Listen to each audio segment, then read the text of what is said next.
Sorry if you're seeing me like this, everyone.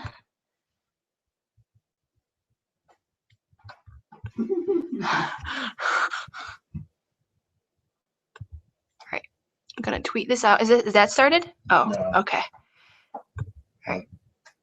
Ryan, I'm gonna need you to retweet this link that I'm about to say.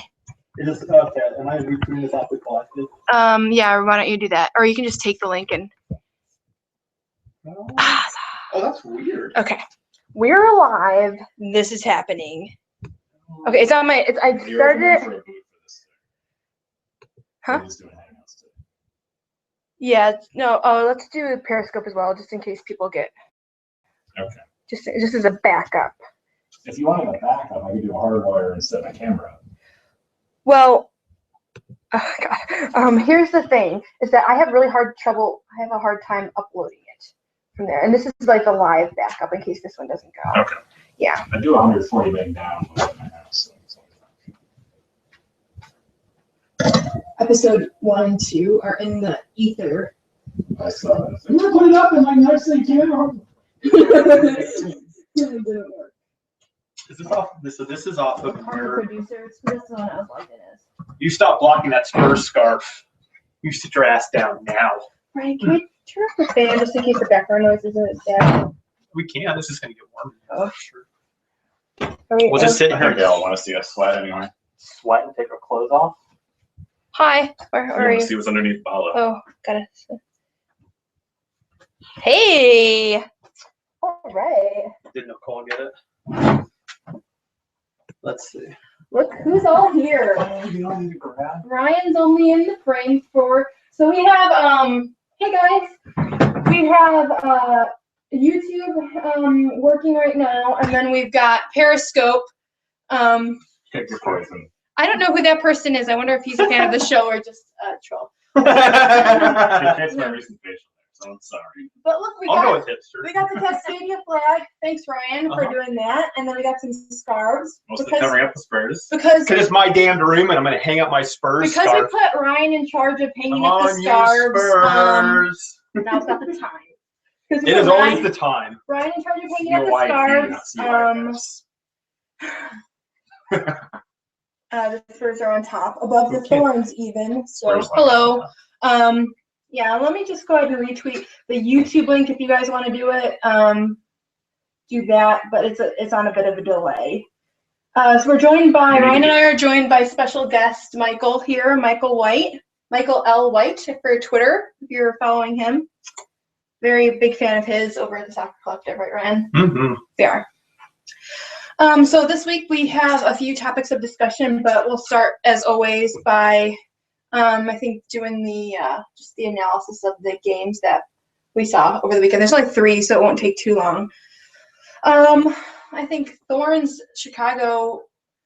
When I watched that game on Saturday, it would have been hard for me to say there would have been a more interesting game because I felt was fast paced. There was action right out of the gate. Mm-hmm. You know, everyone was kind of waiting to see if either team would get the winning goal, but it was exciting. And then the 2 games on Sunday were crazy. Yeah, a lot of fun to watch. Yeah, Red Stars game was perfect. World Cup 2014 action. You scored too early or you scored too early. Yeah. And Kristen Press is pretty good at playing soccer. just right? a little. She's pretty good. When did when the Red Stars played Seattle? I know they scored their 3rd goal in stoppage time. When did they get those first 2 goals? The Red Stars? Yeah. Was that early on in the match? Are you talking about the Thorns game? No, I was talking about Chicago-Seattle. I'm just kind of curious because yeah, Chicago scored against us twice in 10 minutes, and then that was it. Right. Yeah, it's a good question. I don't remember the exact minutes of those goals, but the stoppage time. I think those goals, like all of the goals, almost came like within like 47 minutes or something. Like they all kind of happened really quickly. And it's just the Periscope app is beautiful, but it makes this sort of format really hard because we can't do landscape because people watching on the web can't see us. Let's all get really close to each other. Okay. Yeah, I don't know why you're afraid of being close to me, Carly. You crawl into bed with me Saturday morning to watch soccer at like 4:30 in the To be morning. fair, you invited me, and also I woke you up to watch it. That's true. I would have missed the Spurs had it not been for this one. So I set my clock for the. I didn't even wake up for the Everton game the next day, so I don't blame you. But you joined us to watch Liverpool. No, I set my alarm wrong. I set it for 5:45 instead of 4:45. That's what happened. And then I heard her knocking on the door, and then she just crawled right into bed with me. Like, okay, it's the first time. Yay. So. So what did you guys think? Did you guys watch any of the Houston Boston game? It was really fascinating because I think a lot of people who were watching that game, myself included, thought Houston would take the win and it wouldn't even be a question. But wow, that was not what happened. Boston did really well, surprisingly well. And they're only going to lose like what, one person? Yeah, so the World Cup. That's it. And that's not even just the Americans. That's like all together, isn't it? Or are they? Is there something I'm missing? I feel like they have Brazilians on their team. Rafinha. But I don't think she. But if she's there, because all the Brazilians are in camp right now, they're in residency, right? So we don't have any Brazilians in the league. So if we have any Brazilians now, then they're not going to be on the women's. They're not going to be on the women's team, as far as I know. But I saw Rafinha. So. Yeah, I mean, Boston is. Maybe it's because it was their home game, their home opener. Maybe it was because they had a week off between playing us. But they surprised me in how well they played. I mean, you got Houston with Mo Bryan and Carly Lloyd. How are you not beating Boston? It was very surprising. Interesting to see what Houston looks like. If they looking at their substitutions, where you take out the regular team, it's like, okay, you lose Bryan, but you bring in Roche. Yeah, exactly. And the Washington Spirit game was pretty boring, just because Washington Spirit kind of did what I kind of expected them to. But Crystal Dunn, way to show Jill Ellis that you deserved a spot on that roster the past 2 weeks. But yeah, it was still a fun game. Did she score she got a brace, right? She did. She also just played very well that game. She did a really good job. I feel like Dunn and Ali Long are going to be in that same boat of just every time they score, they're mentally flipping off Jill Ellis. Yeah. That's Jill Ellis not being smart enough to be on a more traditional route of rotating in youngsters and seeing what they can prove, even if it's in a small sample size. She just keeps the same 20-ish people there and doesn't really rotate. Okay. Answer me this though. Now her predecessor got fired for sort of bringing in all this new talent. Do you think it's a sort of, do you think she really has faith in these 22 players that she keeps bringing in, or do you think it's that she doesn't want to lose her job? I'm going to aim towards the losing their job route. Sermani had built Australia from the bricks up with an entirely young roster. And look where they are now. They're fantastic. Absolutely. I wonder what he may do in a similar situation with Canada, being that Canadian soccer on the men's and women's side is still really thin. If he can stick there for 6 more years, maybe who knows what the heck can happen. I mean, and if you look at Canada's roster, you have players like Tancredi and Sink who are veterans and who are, getting to the end of their careers. But then you've got these teenagers, Jess Fleming, these like Buchanan, these like kids who are, there's the age gap between Canada is just so huge. And I guess it's kind of relevant because Canada did announce their roster today. No surprises on there, I don't think. A lot of love for Fleming on social media making her first team, though. Yeah, she's definitely one to watch. And Diana Matheson, broken foot, dealing with a torn ACL. It's not fully recovered. Somehow still made the team. I mean, it kind of feels like a Shannon Box situation. It does feel a little bit like a Shannon Box situation. When Diana Matheson is healthy, she's one of the best players on their team. She's not going to be playing, is she? She made the roster. She's got a broken foot, and she's still not recovered from her ACL injury. How can she possibly play? I mean, it just doesn't make any sense. See if she's available to be in that last game before the knockout rounds. See if she can get that extra point they need. Mm-hmm. Maybe just put her in the last few minutes to take some corners and try some crosses and hope for the best. And it's also really bad news for Washington Spirit because she's a huge asset to them when she plays, and yikes. Yeah, really bad news for them.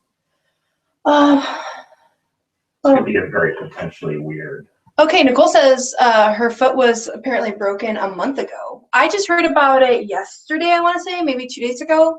Whenever I tweeted about it, I forget. But so hopefully her foot is on the recovery side of broken because the World Cup is less than 50 days away. So, yeah. Okay, well, what else do we want to talk about? Fantasy League? Yeah, let's talk about Fantasy League. I bombed out. I didn't do too well. Michael, do you have a fantasy team with us? I don't actually. Oh my gosh. I haven't even done that American He-Man football fantasy in years. So I will step away, excuse me. Nah, get back in the camera. Get back in here. We gotta get Carl in there too. I know, I'm trying. Should I'm like honestly Let's make a on pyramid. Ryan's lap right Rotate. now. I don't care. Rotate. Right in here. Okay. There you go. That's good enough. Oh, okay. Actually, Ryan can move a little. I'll move a little. We're gonna get this right, guys. Professionalism. Yes. And this, I mean, we were rustic. here for like 90 minutes before the podcast started. We weren't at all wasting time doing other things. We were totally trying to set it up the entire time. We were eating. Yeah, we were eating. Oh man, my beer. Priority sponsored by Corona. Apparently. Corona. So let me go It back was to a the fiesta. I thought it was appropriate. let me get to the week 2. Soccer siesta.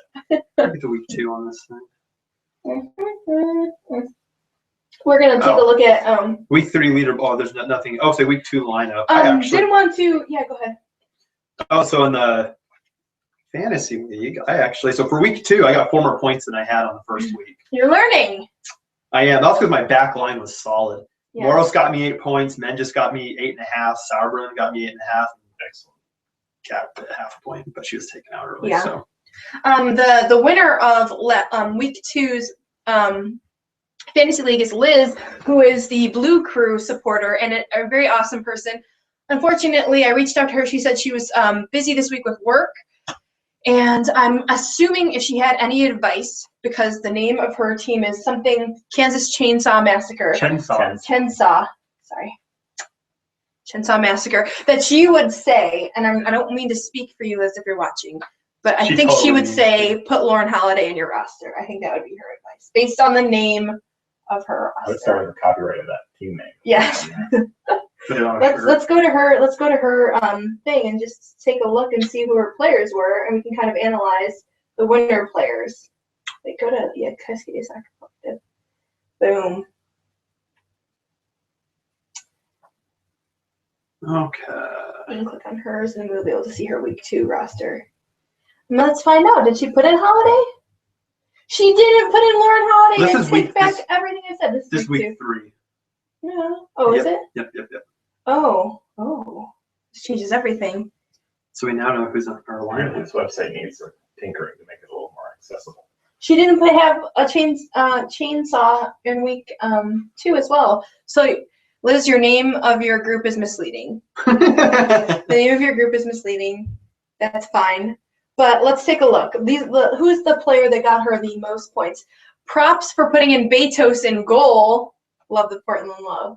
She actually had a lot of Portland players, which leads me to believe she's very confident in Portland's ability to win games. And as well.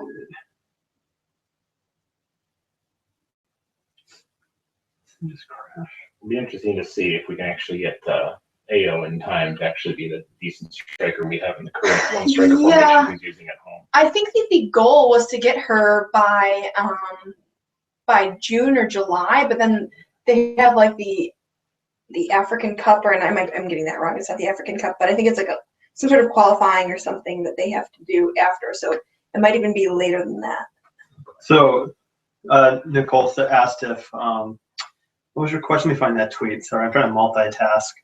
So Nicole asked.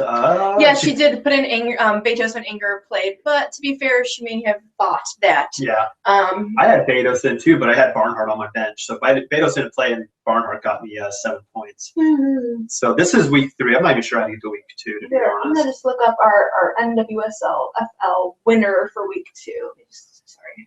Okay. And just It's current. Karen. Okay. So. Oh, coming in 2 weeks. AO's gonna be here in 2 weeks. Yay! So let's just take a look at here. I'll show this to you guys. She's not taking any break after that. This is the winning. This is the winning NWSL FL Cascadia lineup. So we got Moros, Menges, Sauerbrunn, Williamson, Fishlock, Heath, Long, Little. I'll show the other. Who is that? Nadine and Ohio, and then Betos in goal, but Betos did not play. And then for our YouTube people, you can take a look at that. So that is the that was the winner I think what is good about this lineup is the fact that What's this my yours. lineup? Dang it! Yes, extol the virtues of my lineup. Keep going, Carla. What's good about this lineup is Brian's wrong about putting in Betos. I was trying to get I put in Betos, but you know what? No. She didn't play. Barnhart did. Scratch everything I just said. It was all wrong. No, it was all right because she's talking about my team. I'm in 4th place right now, by the way. I am. It's quality for a Tottenham supporter. One, my team is higher up on the EPL standings than yours too. I have a fantasy league team, so you know. Take back everything I said about talking about Liz's roster. We can talk about Liz's week 3. You break your team because that's the only one we can see. Trying to keep this on task, guys. I'm trying to keep this on task. You don't like the weekly banter? The thing I showed you before was wrong. So let's just go. She had impressed, and she played 5 midfielders, which I think is interesting. It's a lineup I've never actually tried before. I always put in. I think you and I talked about this when we were making your roster. Was that playing fewer defenders unless you pick the correct defender? And this week there were no good defenders other than Crystal Dunn. Unless you pick the right defenders, your defenders aren't going to get you too many points because they really need like clean sheets or like a lot of crosses to really earn stuff. But 5 midfielders seems kind of good. Seems like she did well. She had Nairn in. She had Press as her captain. So this is week 3. The scores aren't out yet, but I'm sure that she did pretty well. Michael's tweeting at us, but we're here. This is a dilemma. Okay. Anything else? Anything else? NWSL, FL? Oh, that's not true. What do you say? Michael says, bringing absolutely nothing to the table since 20 minutes ago. You give yourself too much credit. Try like 40 minutes ago. 20 minutes is being generous. Oh, And we know it. Your wife might say like by 10 years. Oh, done. It's just because you don't have an NWSL FL team. Someone has to play FIFA 15 around here. Come on. I don't. I got World of Warcraft. We just saw your comment. Okay, so choosing the right captain is really important. I find Those modifiers, yeah. Mm-hmm. It's one of those things where it can really, because it doubles your score and it can really F you over. Last season I chose the wrong captain a lot, and not even choosing, a player that got a lot of points, but I've chosen captains that have negative points, and then that really Fs you over. So I think just choosing the player that you think will actually score the most goals is probably just the best way to do it. And then even if they don't score at all, chances are they won't, get a yellow card, or, a forward typically doesn't do that. But I suppose later in the season you can screw around with having a defender as your captain, but right now you want forward or attacking tendencies midfielder, right? Yeah, and then if you have someone like Alyssa Neer who had a really great game against us and put up a clean sheet against us, that one game where we had to beat Boston and they beat us 2-0 at the end of last season. She had so many saves. She had a clean sheet. Her fantasy points, I don't know what they were, but they were probably extremely high that day. So captaining her that day would have been a really good choice. So it just kind of depends, and it's all kind of half chance. One thing we did, you guys okay moving on, or is there anything else? No, go ahead. One thing we discussed, just talking about, would be the idea of having the unisex jerseys and the idea that USSF is bringing in men's sizes for the women's team. Norway. Well, why don't you go talk? Are we going to segue? Are we going to use that as a segue into Norway? Just that's the idea of uniforms for both genders. I think is kind of a big talking point right now with how U.S. soccer rolled out there. So why don't you? But as far as I know, I guess so. Earlier, I think it was last week sometime, it was announced that the Norwegian women's national team, that they would just have a unisex jersey that wouldn't be customized to the fit of a woman's body. And I guess one of the team captain said, we understand that it's kind of like, you didn't have a whole lot of time to put this together, but come on, it's Nike. If there's one thing that they can do, they've got big factories. You can't tell me that they couldn't have taken a few simple measurements and made 30 kits for this team just to get them going. And instead they gave them something that they said felt like you were wearing a tent.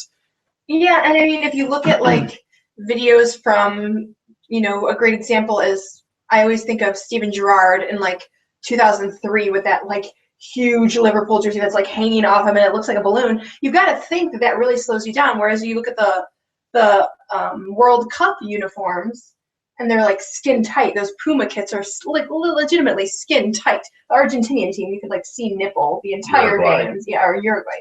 Edison Cavani was very enjoyable. It was weird. Southampton's the same way. Southampton wears kind of the same kit. I think they're in house because there's no logo in the upper corner though. I don't know. Arsenal is the only body glove kit in the Premier League. Burnley and Leicester City both have a more fitted, loose fitting design from that maker. So, not being someone who plays soccer, but you think that it would cut down on like wind resistance and stuff to have something at least more form fitting, not necessarily skin tight, but at least something form fitting, and like it's probably lighter and less baggy and creates less drag when you're trying to make sprints. So the idea of having this like awkward, ill-fitting, baggy jersey is terrible. But I mean, not only that, but it would have to be kind of demoralizing to an extent that your I guess your federation couldn't be bothered to push Nike and Nike like who's responsible for this? The Norwegian Soccer Federation? I don't know what they're called, so I'm going to call them that, for saying, yeah, unisex is okay. We don't really care, give them the same kit that the men wear, and we're just going to call it unisex. Or is it Nike for saying, yeah, sure, let's take your money and give it to them? I mean, Nike they produce athletic clothing. They should know. They should go, you know what, we'll work with the budget you've given us, but this isn't going to work for your women. Yeah. And I think both of them failed and kind of just shafted their team. It can't be that hard to make women's clothes if you're Nike. I mean, you've got to think that like half of their production lines, women's clothes, right? Or at least a good percentage of them. Should be. Yeah. I don't know. But what was kind of irritating is I think I need to find the quote actually.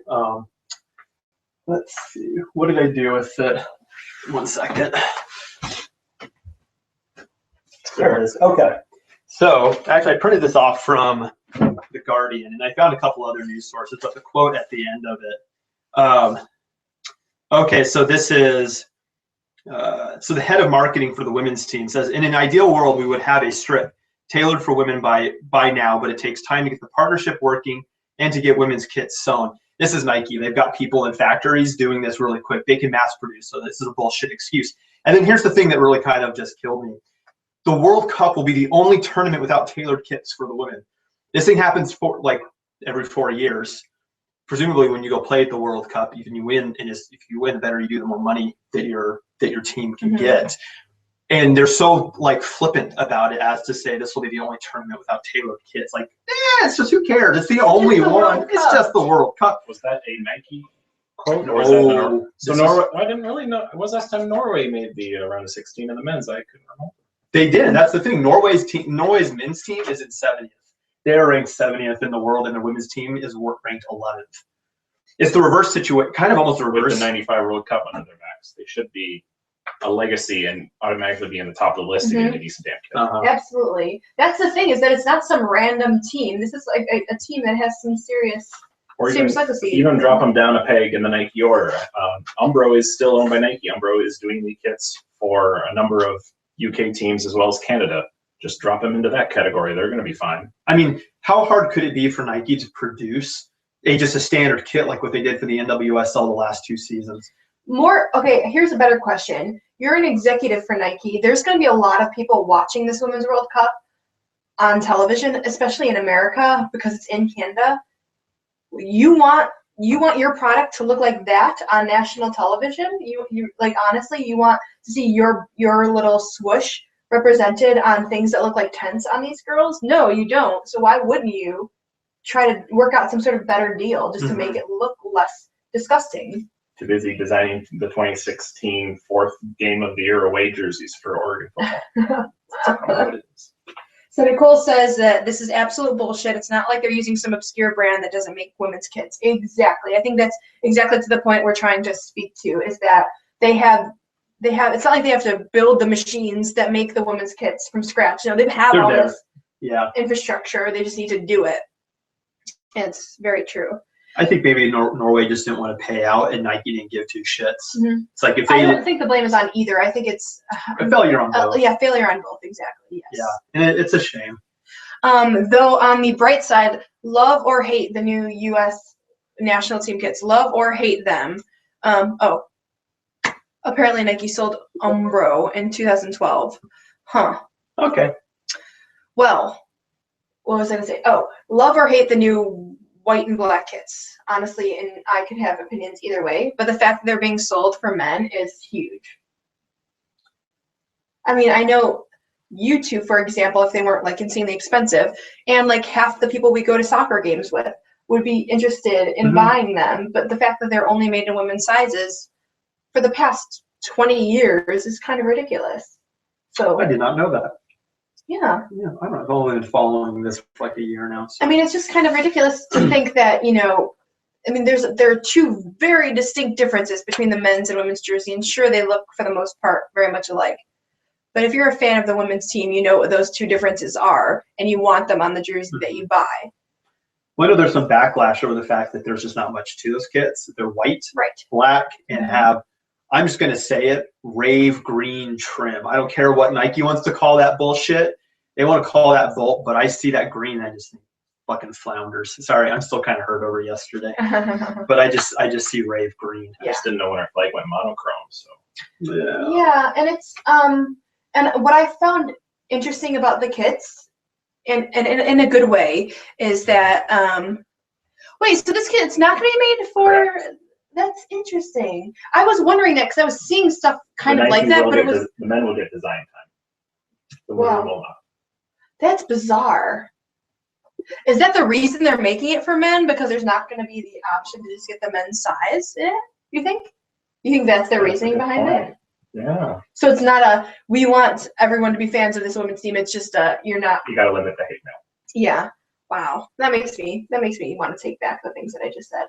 But sometimes progress, even because there's no other option, is still progress. Yeah. Well, what I was going to say was these new kits I found fascinating. USA Today and Washington Post had rivaling articles. And I might get this wrong, but I apologize if I do. But Washington Post, I'm pretty sure, was very much like these kits are great. They look so clean. They look so they look just like very slick. And then they called the USA Today Post, the writer who had the opposite opinion, called them jingoist and said they called them jingoist for not liking the kit. Because the USA Today person was like, "What? Where's the American flag? I want to see red, white, and blue." And the Washington Post person was like, "These look great. You're jingoist. You want to see red, white, and blue everywhere." But I don't even think it's about it being red, white, and blue. It's about it having something distinct to it. I'm not personally. I get. Yeah, some of the zealous nationalism can make me uncomfortable, and the jingoism can be a bit uncomfortable. But at the same time, like, where's that? There's one of the national team kits that has like that blue gradation to it. That I think is really nice, and it sets you apart. It's blue. It's got a little bit of white to it. I forget which. I don't know if that's like the third kit or something. But well, I think the Waldo kits from 2012 were probably met with some resistance at first, but they're so distinct, and you look at them, there's no debating that those are that's Team America. You know what I mean? Mm-hmm. And it's. Well, you could say the same about the Adidas Denim '94 World Cup. Ew. Knew it. Denim anything that aren't jeans is weird. Yes, great point. Absolutely. Love the Centennial Crafts. Die with the unnecessary stars. The only teams that do that are shitty teams that have never won circa Manchester City pre-2006. Yeah, I agree. The Centennial Crest was gorgeous, very lovely looking. Oh, and I feel like there's a lot of good ways that you could have incorporated some sort of red, white, and blue, even if it was just the socks or whatever. Just doing something, a little nod to it, I think would appease a lot of people. Yeah, it just looks so uninspiring. Mm-hmm. Like, it's not even like go USA, but it's like it's white and it's black. It's like, well, what? Apparently they feel really nice. I don't know. I think I might go handle one eventually. I'm gonna make my way over to.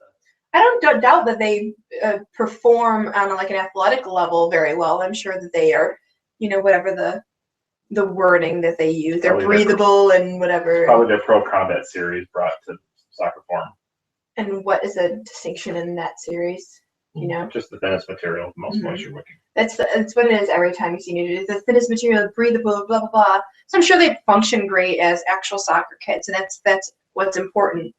I think John said something on Twitter the other day that said, or God, might not have been. Someone said something like our jerseys always look better once we start winning in them, and I think that's a really good point.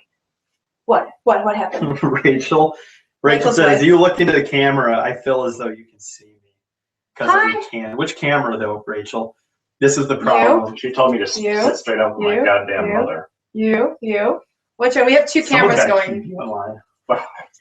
We have two cameras going because one is Periscope, which I'm looking at right now, and the other one is YouTube, so it's hard sometimes to know where to look. So the YouTube one is good, but it's on a delay for those of you watching, and it's gonna save. So we'll have this for later viewing, which I'm sure the 1.5 person that will watch it will be very thankful. But the Periscope generally works better as like a live format. Yeah. What else? We really wanted to. Well, I really wanted to talk about, and I think this will bring up a good debate. And feel free to weigh in. The idea of expanding the NWSL and taking what we've learned from, say,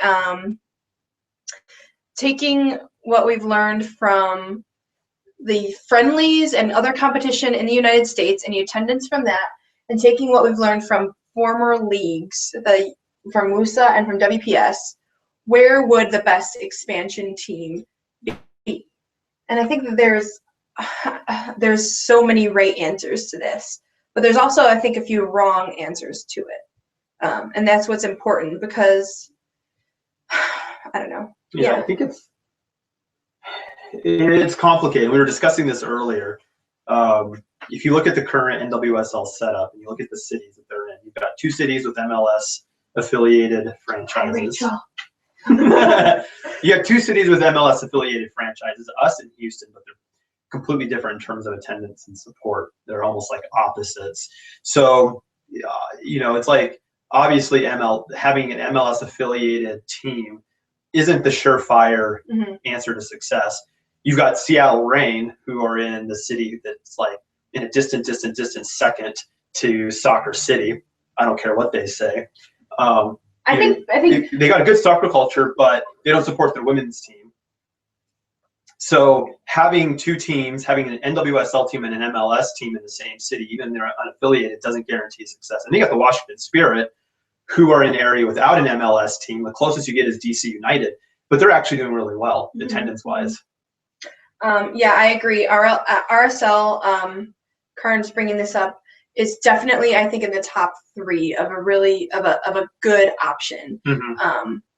So to add on to what Ryan was saying, I think it's my personal opinion. We'll never know, hopefully, the answer to this question, but I think the Thorns would be just as successful in terms of attendance, if not a little bit less, even if they were not associated with the Timbers. Because if you look at the numbers that UP's women's team is bringing in, it's hard to believe that any sort of soccer team wouldn't find success in this city. It's just this city is unique. Yeah.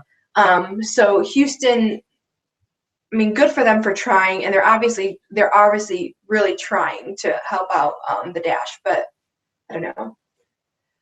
Yeah, go ahead. I think it has to be a combination of capital enthusiasm. I know you both have brought up St. Louis as a great opportunity. You've got the enthusiasm for sporting. You have the continued expansion of the hub of the USSF, all their facilities down there. I think that would be a great option. Something I've mentioned, I think we've all mentioned in some regards, is having trying to match the collegiate atmosphere and the love there. One of my options I had considered was North Carolina. The U.S. women's national team have twice played at Wake Med facility in Cary, North Carolina, half-hour away from, it's where the Real Hawks play, it's where NC State plays, and it's only half-hour away from Fetzer Field where UNC play. I think North Carolina would be a really, really awesome thing to try to witness them building that. I mean, obviously they have the Carolina Courage, who didn't have a lot of success in WUSA, but I personally know someone who works at my job who had season tickets to Carolina Courage and was like super into them, and back in the day. And I think that they have a strong soccer fan base there. That's not the problem. You just need to promote it right. You need to do it right and make it seem professional. Mm-hmm. Because if there's anything that can be said about UNC, and obviously when the national team comes into North Carolina, it's professional. They're athletes. When they're on the national team, there's no debating that. And the UNC women have such a legacy behind them. They're, so well regarded as, all the athletics there are. So if you bring in a domestic club team, they really need to be treated like a really professional team. I was thinking about this over, when Chicago played. It was Kansas City, Seattle. Sorry. So earlier this week when Kansas City played Seattle, halftime show, you know what it consisted of? They put a little girl in a crown that was made out of cheese, not real cheese, of course, made her kick a bright ball into a net in order to win a goodie bag of cheese. Like, are you at what point, how does having that sort of a halftime show portray women's soccer as being professional when your halftime show consists of a goodie bag of cheese and just cheering on a girl to kick the ball? Yeah, fine, empower her. I have nothing against that, but when you've got that doesn't scream professional athlete. Mm-hmm. That's to me screams sideshow. Yeah, I can agree that some of the halftime shows have been the mockery of Twitter that we've I've watched unfold the past few years. It's been kind of embarrassing. Yeah. So so North Carolina for you, top franchise location. Yes? I have to think so, short of continued commitment to the general Los Angeles or Bay Area in California. It's gotta be, right? I mean, what about you? What do you say? I'm gonna agree with Rachel. I'm gonna go with Minneapolis. Yeah, Minneapolis would be a really good choice. Because not only that, but so their NASL team, I think it's Minnesota United, like they have almost failed a couple times and their supporters kept them afloat. Mm-hmm. So if there's a group of people who know how to keep a struggling franchise going, it's them. Especially one where you have to play way north and Blaine where no one wants to be. And their activity is going to mean a lot. And I think they're going to be building a new stadium too, or they're trying to. Sounds like they might have ran into some roadblocks with that. That would be better for a women's side because of the United were originally going to be playing in that new Omni Ugly building where the Minnesota Vikings football team was going to be. And that's not, we've seen it in CenturyLink Field in Seattle. We don't need that for men's or women's soccer at any level anymore. Okay. I think that Minneapolis is a fantastic choice. And this goes back to last week when Ryan and I were discussing possible ideas for this week. I brought up this topic and I said that the tying to the MLS thing, maybe it'll work, maybe it won't.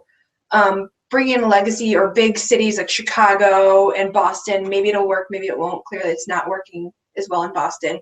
But I think if you want to duplicate the success of Portland, bring in cities that are weird like Portland. I think Minneapolis really fits that mold. Austin really fits that mold. San Francisco Bay Area could definitely fit that mold. I think when you say you can't repeat the success of Portland that so many people say, maybe that's true. Maybe we're just really into soccer here, but maybe you can find those people in those niche markets who really like soccer and then will support it with all that they are and not just bring their 6-year-old children to the game to kick a soccer ball to win a bag of cheese. Yeah. Which is still a really funny. But I mean, is that really going to work? Maybe. I think Austin could work. But if we don't, so if the NWSL doesn't change how it advertises, what good is it going to do for them to expand into these markets that are quirky, such as Austin and San Francisco? Counterculture does not necessarily mean love of sport. Yeah. In fact, it could mean the opposite. I mean, part of the reason I love soccer is because it is counter to me. I hated sports growing up. I absolutely hated it. But soccer is kind of counterculture a bit. It's easier for me to relate to. But if you've got the NWSL, which I'm happy to see that each team, like the Kansas City has Borden behind them to sponsor the kits. But when they're doing things like putting 12-year-olds in cheese crowns and having them kick a ball for a goodie bag of cheese, that doesn't say this is something that adults can enjoy as well. And if the NWSL doesn't do something to maybe put out an image of this as being more than just something for little girls, they're not going to make it. And I think what happens is the NWSL says their ideal is the soccer moms in suburbia. That's the ideal, but that ideal is also the ones who are finicky, who don't show up when women's members of the national team aren't there. But then they completely ignore us in Portland and look at who's coming to every match. And it's like they don't want to advertise to people like us because we're the rowdy ones and we're not the family-friendly ones. But we're the ones spending all that money on kits and beer and all that sort of stuff. Anyways, I'm ranting. Sorry. No, I think it's a discussion that's needed. Yeah. I don't know. Florida is always that. I don't know. It seems like Florida should work. I know. It seems like it should work, right? It seemed like that should have worked. And it seems like Orlando, with the success they're having, it seems like it should work. But I really don't think it ever will. And I think the reason I bring it up is because you made so many great, yes. That point is so very valuable. Well, that's the reason that, Karin, the reason that I'm bringing it up is because Michael made this incredible point that I think you should talk about, is how Florida sports are always just kind of on the fritz and never reliable, especially with something like women's soccer, you know? Magic Jack, NHL Florida Panthers, MLB everything. There aren't too many darn leagues except for the NBA where a Florida team has actually done damn decent. They didn't even get started until 1989, for shit's sake. I'm not familiar with like just the revenue and like attendance of those teams. Are they relevant at all? Like, are they, at least, even if they're not winning, are they actually bringing in people or no? NHL Florida Panthers have been awful in all aspects for their entire existence of 20 years. Tampa Bay Lightning have been popular for the last 8 years after 15 years of no one giving a shit, roughly. Excuse my knowledge if you look this up on Wikipedia right now. Marlins, do I need to mention that? Tampa Bay Rays, do I need to mention that you don't go to Tampa Bay if you live in St. Petersburg? Magic Jack, even Deadspin covered how much of an a-hole that owner was. Oh, really? Yeah. Wow. I didn't actually know the existence of WPS until 2011, until I read all the terrible things going on with Abby and their paychecks and everything. Ugh. You know, what's an interesting point about the South? This is something so one of the podcasts I listen to every morning is Soccer Morning with Jason Davis. And they're talking about MLS expanding into Atlanta. And he had a caller on there who was from Atlanta and talked about, attendance rates and all that. And Jason Davis brought up a good point. He's like, well, here's the thing. You guys have 2 more years until your team is ready to go. Are you going to hang around till then? Because let's face it, you are a finicky market. And so hearing this about Florida makes me wonder if this isn't just a Florida thing, but if it's a South thing, of finicky sports fans who aren't there in the long run. Gulf Coast generally gets really good sports saturation, from minor league baseball to all these opportunities for college sports, especially. So it's really hit and go. But Atlanta will be a weird test case market in the next couple of years, more on the baseball side. We all know that soccer is a very suburban sport. There's not many inner city opportunities for everything. The Atlanta Braves are moving out of the heart of downtown Turner Field to Cook County, north of all the circle jerk that is all their interstates. If they can be viable and extremely popular in Cook County, I say, hey, drop a team in a stadium in that general vicinity. Maybe you can get a small soccer specific stadium built in there. That might be the best option for them rather than heart of the city. Wow. Yeah, that could be a really good choice. I didn't even think about that. Well, the WPS had Atlanta, right? And I don't know, their attendance numbers weren't the worst. I think they were like, okay, I think St. Louis pretty much took care of the worst. But wasn't there talks of possibly looking into having affiliations between the NASL and NWSL? I thought I heard that somewhere. I think that's like RSL, right? Is that? No, RSL's MLS. Right. Here's the thing, though, with the NASL, like, I don't know, like, so that's second division men's soccer in this country. I don't know if it would be good for the NWSL to, like, affiliate them, because the way that MLS kind of slowly cannibalizes the NASL's clubs, and the NASL has not done much to expand. The last thing you want is to put, and they haven't. San Antonio has come into its own. The Indy 11, I think, could be a decent opportunity. I think you mentioned, one of us or somebody here on the Twitterverse has mentioned Indianapolis as a possibility on the women's side. Right, but if they haven't, but the NASL as a whole hasn't done much to expand. They set their own directive to expand out to the West Coast. Like, 2-3 years ago, and they haven't.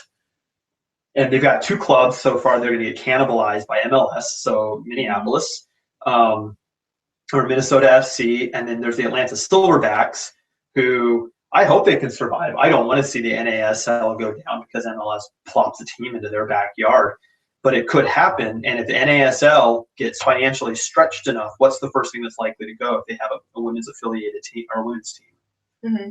Could be the women's team, unless the women's team is just doing fantastic, which I don't see why they wouldn't. Yeah. But I don't know. NASL would be. I think the thing that bothers me about that is just the idea of a women's team affiliating itself with like a second division sort of team as opposed to the national. It's different when I think it's the MLS, which is the top tier of American soccer, right? But it's another thing when it's this league that, I mean, even if you're a soccer fan, generally you may not even have heard of that league. You know what I mean? Yeah. Well, but the NASL supporters, they get good attendance. If the NASL had a viable, if they had a good, I guess, plan, a good map to their future to remain financially viable, they would be a great way to go because their attendance is, I don't know, probably like 5,000 or 6,000. Mm-hmm. Maybe I need to double check that. It might be a little bit more. NASL has a decent following, but it's the same situations as far as venues go with the women's seat. You know, the Cosmos rebrand, they were hoping to move their way into the MLS, and they still struggle sometimes, but they can fit the 5 or 6 into the Hofstra Stadium up there in Hempstead, New York. So it's dedication. It's the capital to survive when the crowds are down. And speaking of which, dedication to survive, this week's NWSL attendance was pretty low. Sky Blue, 700 and how many? 58? Nicole, help us out here. 753, is that right? It was even in the 700s. It was in the 700s, and it was low. It was a Sunday afternoon. It was gorgeous out. And there was beer, according to Nicole. And I don't know why anyone wouldn't go there. I would go to all of those games. 753. Thank you, Nicole. Thank you. I'm gonna look at the Periscope too. Thank you. My sister says. Sorry to change the subject, but this is a funny comment. My sister says, I feel like you're downplaying the excitement of winning a bag of cheese. Maybe the answer is more cheese. Have you considered Milwaukee? If it's Upper Great Lakes fried cheese curds, then we have something. Why don't we do that at Providence? I want a fried cheese curd. It's poutine out here because we're too fucking close to Vancouver. No. I'm all for it. But poutine is a French thing. I told my sister we were going to get poutine when we go to Canada for the final. That's like my only Canadian goal. I can make it. I'm from Missouri. Gravy's my thing. I understand, but I want to get Canadian poutine. And I want to have it with my, what was that coffee place they have up there? Tim Hortons coffee and my poutine. And my ketchup potato chips. I did donuts. Do they do poutine and donuts? That is a scary. I don't think I can get all of those things at the same location. I just want to have them all in like where Canadian steak and Krispy Kreme. Thank you very much. Yeah. So let's talk a little bit about Real Salt Lake, and because I mean they've actually said that they want to. So I mean, how do we think that market is going to go?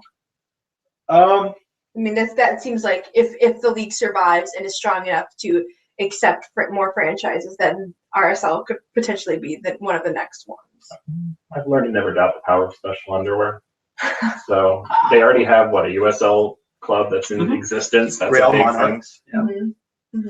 Yeah. Only on the women's side. They have a USL women's team, I believe, right now. Do they? Yeah. I don't know. That's a good question. Really? Okay. That gives me a little bit more faith in them. It just makes me nervous about where our I don't know. It always makes me nervous to have more franchises because it means more of our players will get taken away.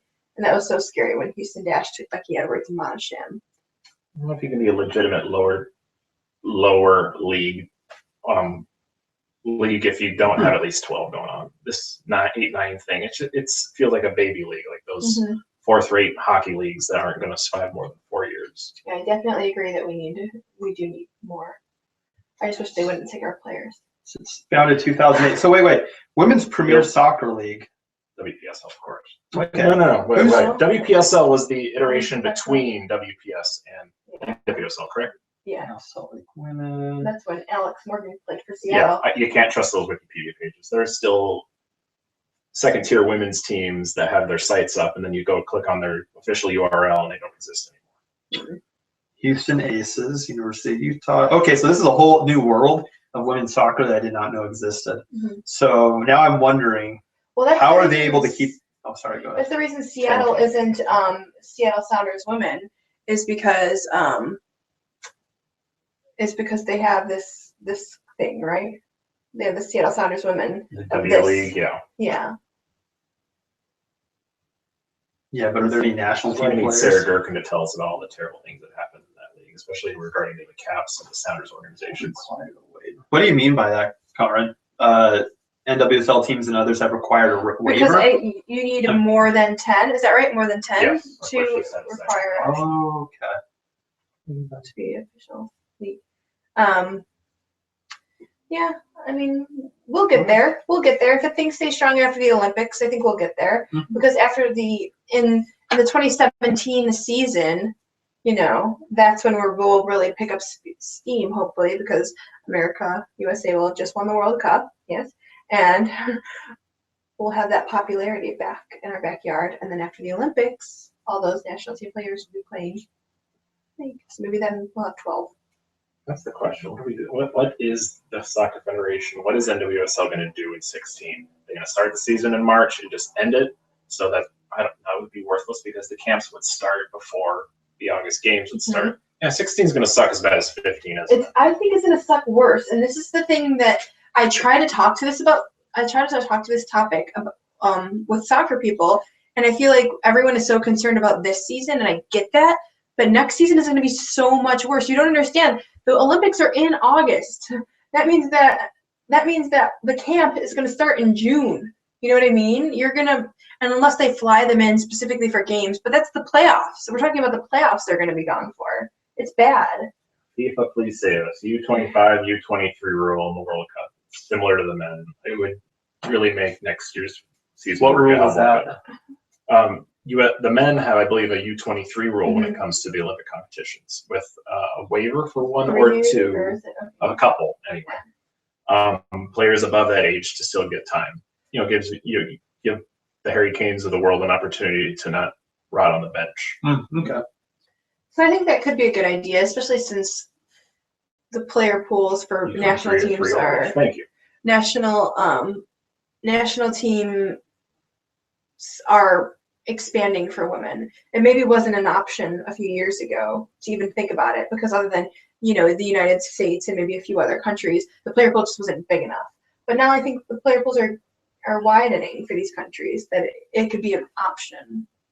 Probably not though. It would probably be bad for the U.S. women if we went to a U23 setup, because then Germany just murders us, or France murders us, or everybody else murders us.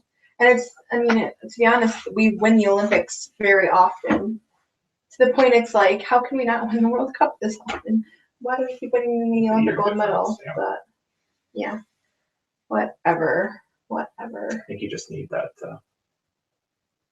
that moment of being slapped in the face in the World Cup to realize that the U.S. women have to win it the next year, probably, right?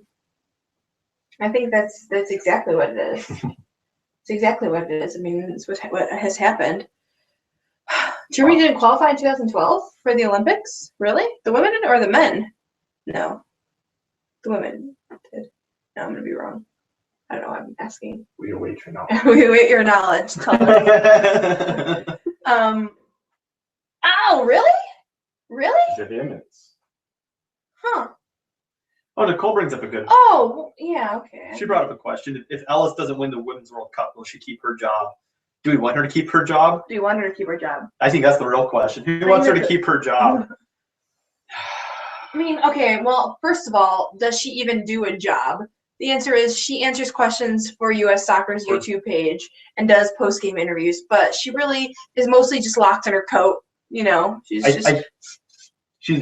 think she's probably got Abby's hand directing her. How does this coat work? That's my Jill Ellis impression. And she's just picking starting 11s, but I mean, I'm not there on the field when they're training, but I sincerely doubt she does much else than that.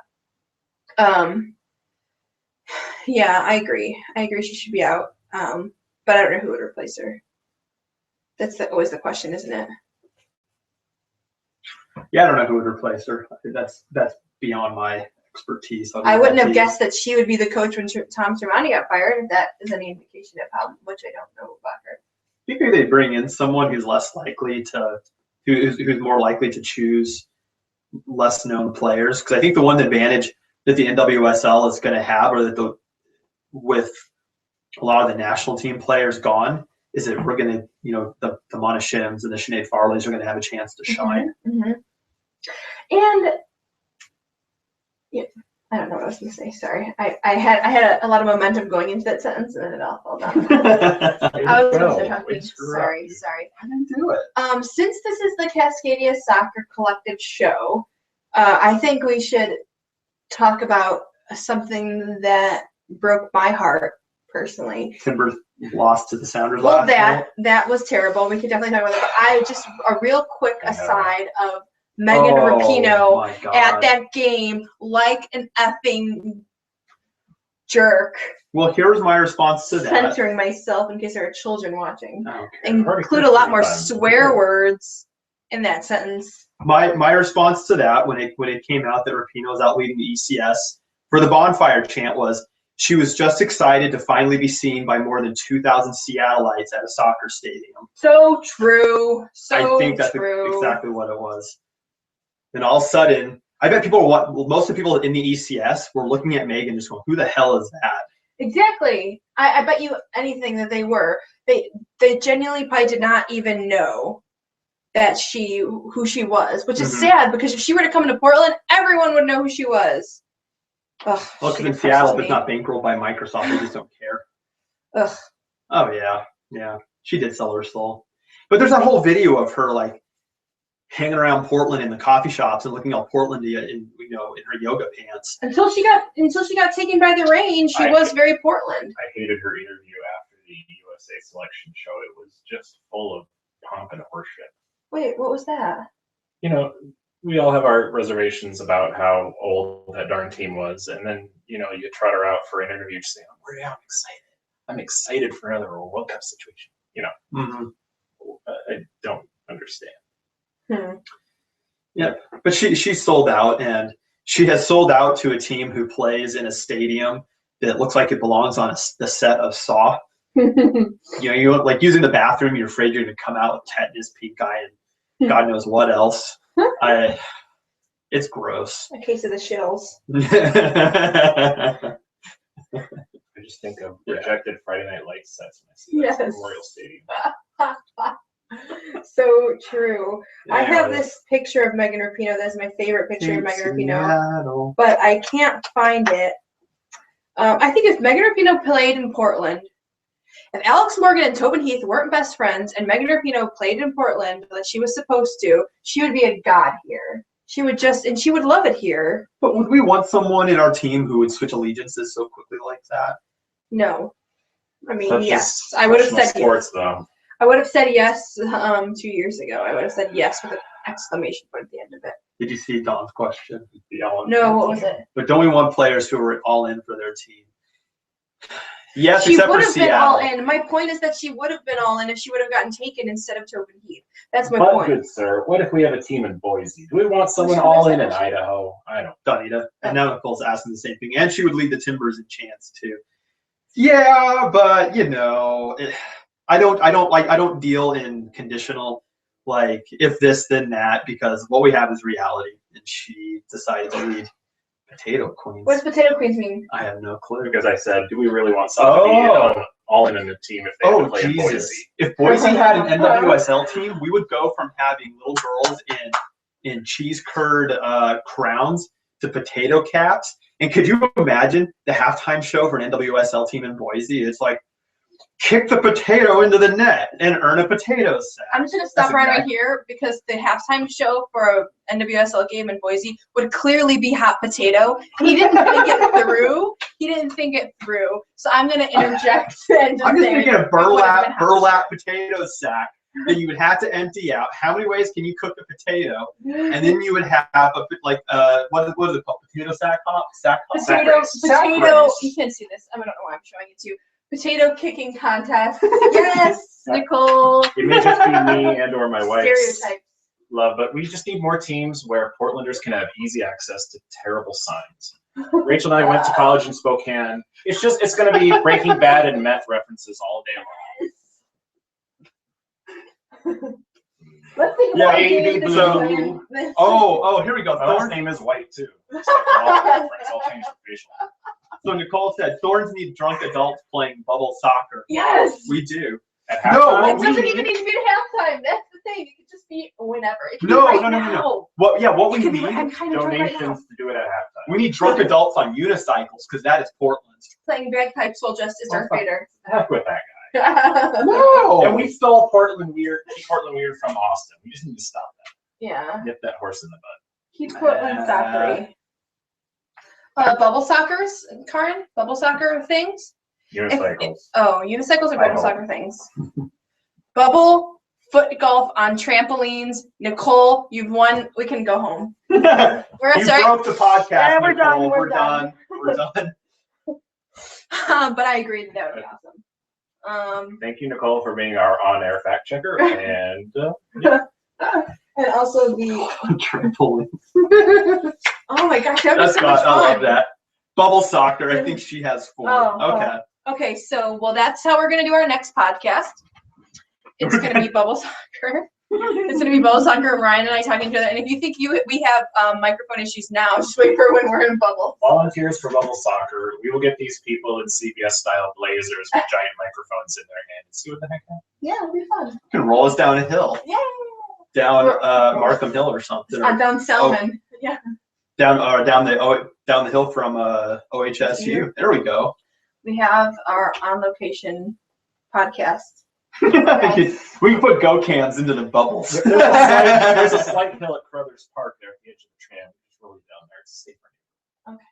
I'm glad. Less I chance want of us to be safe. being impaled on Corbett. I don't know. I work just down there on Corbett. I can just go to work from there. What are they? Salmon. You don't pronounce the L. Um, Just like you don't say Illinois. You Salmon. don't say salmon. Chicago, Illinois. I'm gonna Illinois your face. I don't know what that I'm means. gonna salmon. I'm gonna salmon your face. Des Moines. Let's talk more about salmon. Salmonella. Salmonella. Okay, we completely got sidetracked. Want to talk about the Timbers Sounders games? Did you watch it, Michael? I didn't. Yes. I watched parts of it and I watched the highlights. So The goal was like watching Timbers slow motion Plinko, but on a fake cardboard surface. I said I wanted to get the music. Oh, maybe I will. You know what? Wait, what match are we talking about? Timbers Sounders. Oh, I thought I didn't know if we were going to talk about that again, but oh well. What are we looking at? I'm on YouTube. Okay. YouTube. I'm gonna play the music that should have been playing during the Sounders goal, and I hope you guys will. So, yeah, go ahead. I hope you guys will find the goal and play this song while the goal is happening, because it's just that goal was so embarrassing, and it's like I just want to say, how much did we spend on you, Corsi? How much? That wasn't his fault though. Yeah. That wasn't Corsi's fault. He did his job. He did the best he could. That was Ridgewell and Viafania not paying attention to what they were doing. That was their fault for not marking. I'm sorry. It's just but watching it in slow motion, you're just like, oh my god. That's totally the goal music. Sorry, thank you, Ryan. Anyways, Nicole said, I hope you're not going to end on yesterday's game. No. You know what? No, you gave us so much good material, Nicole, things to laugh at. We won't do it. What can we end on then? I mean, we were saving the best for last, right? So. Oh, you know what's really exciting? Yes, this is what we're gonna end on. Go. My Tottenham kit comes in tomorrow, bitches. Oh, he really was like a. There's my scarf. It was really like a strong build up and Yeah. then a thud sound. Did you guys hear that thud sound? Because I thought he was gonna say something Like really when you cool, end like the game. Vero's coming back. Like you end the season on a high note, you still have to play in Europa. Oh, again with the. Well, at least we're going to play in something. That's more, I'd than you can say. I'd rather be in the Where's fourth round. Tim Howard? Where's Tim Howard? Hey, we've discussed this, Commentator and it's a for situation where I chose Everton because all my teams blow, and it's just better to know what life is. Life is truth. Life is pain. Life is torture. COIB. See, I choose to be glass half full, half empty at times, or half full actually. You know what? So let's not end on Spurs or Timber Sounders. Let's end on the Thorns game and who we thought was the best player, Thorns player from the game. We love Allie Long, as you might know. I don't know that she was the best player on the field on Saturday, though. Who do you think was the best Thorns player? I think Nadine, just kidding. I think it was probably, I think Mana Shim had a really great game. Sinead Farley had a really great game. And Allie Long was just really digging in the last, 20 minutes to try to get that winning goal. You could tell. Mm-hmm. They were all, the midfield was strong and solid, and you could tell that once they let those 2 goals pass, they were like, no more. Sinead's done a great job of, she needs to play defensive midfielder, she'll do it great. Mm-hmm. If she needs to be hold and lead, help set up first stage of the attack, she'll do it great. Mm-hmm. Just amazing. She's really impressed me this season. I think Brian and I have talked about Tobin was really good. Brian and I have talked about how Sinead was so underwhelming last season. To see her really come into her own this season has been great. It's been really great. Brian? I don't know. I liked Mana Shim's goal. Yeah, it was a really great goal. I like Mana Shim. I think she's going to be a difference maker for us. Her and Allie. I'm not concerned when the World Cup happens because her, Allie, Sinead Farley, we've got a strong team. Call's really showing up. Uh-huh. Really, she's she had a yellow. She was definitely pushing people around. She was like she had it. You could tell. She was kind of. She should have set her eyes on press. Did it bother anyone else that we probably should have won that game? And that stupid, who made that Chicago Red Stars kick save? Oh my God, it was beautiful, but it was also like my heart was just like an egg being broken into a million pieces. It was terrible. That should have been a goal. Yeah. Right there. I watched that game at work and I swore very loudly, really loudly when that happened in front of my coworkers, really loudly. It was loud. They could hear me. They weren't even there. Mm-hmm. Johnston. Okay. Well, she was on my fantasy team, so hopefully that got me some points. This league, I don't know how many other American leagues of any sport are it where it's so damn impossible to do anything on the road. Mm-hmm. I mean, Thorns obviously knew that last year, how miserable they played after the first month on the road. Mm-hmm. But I don't know, I'll take the point. Yeah, I will too. I thought Liverpool tied early Saturday, and watching the Thorns play, they also played to a tie. It felt more like a victory to me watching the Thorns play because the way they fought back and the way they got those 2 goals. And they left Chicago with a point, which honestly, I mean, we always tie them, but Chicago's been a really good side. They were a good side last year and then beating Seattle in the dying minutes of the game. They're a good team. Yeah, I think I was really happy with that because if only 2 teams beat Seattle last year, it's Chicago and us. This year, Chicago embarrassed Seattle. Kristen Press embarrassed Seattle. And then we tied. We came back. We pulled the Timbers and we lost the lead. We tied and held out and got the point, so I was really happy with that. I think Chicago, once Kristen Press is gone, they're going to have a hard time because she's their playmaker. So it makes me wonder who they're going to have to replace her. I mean, I don't worry about that with the Thorns, though. Yeah. I mean, Chicago is, I think, going to be the hardest hit by the World Cup. Lori Kolupny, their goalkeeper, and Johnston, that's their best midfielder, that's their best defender, their best forward, and their goalkeeper all gone. I think they're really going to be hit hard come World Cup time. Plus, whatever New Zealand random people they have, Canadians. Mm-hmm. Yeah, it's going to be tough for them. Cool. Anything else? Anything else? That's it. Oh, Houston too. Yeah, will definitely be. Yeah, Houston's going to suffer. But they got Jess. They got Ojai. Mm-hmm. I think their goal scorers. Henninger is really good too. Their goalkeeper, backup goalkeeper. I still think that they're going to be the dark horse. Mm-hmm. Maybe the Breakers too. Can you imagine? Sky Blue also. Mm-hmm. They don't show up in their current form. How are they going to be in World Cup time? I suppose Krieger is probably overrated now at this point, so who knows what they'll do without her, but they can lose some wing attack possibility. Boston might be good because they're going to play together the whole season, so they might get gradually better, especially since they played so well this weekend. You know what I mean? Mm-hmm. Whereas, we have so many people coming in and out. So many teams have that problem this year where so many international are going in and out.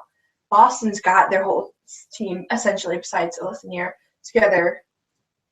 So they could just keep getting better and better, and they could be trouble later. I think it'd be fun to see Nadine just break this league while everyone else is in the World Cup. She can do it. Of course, yeah. She's great. It's a lot of fun to watch her.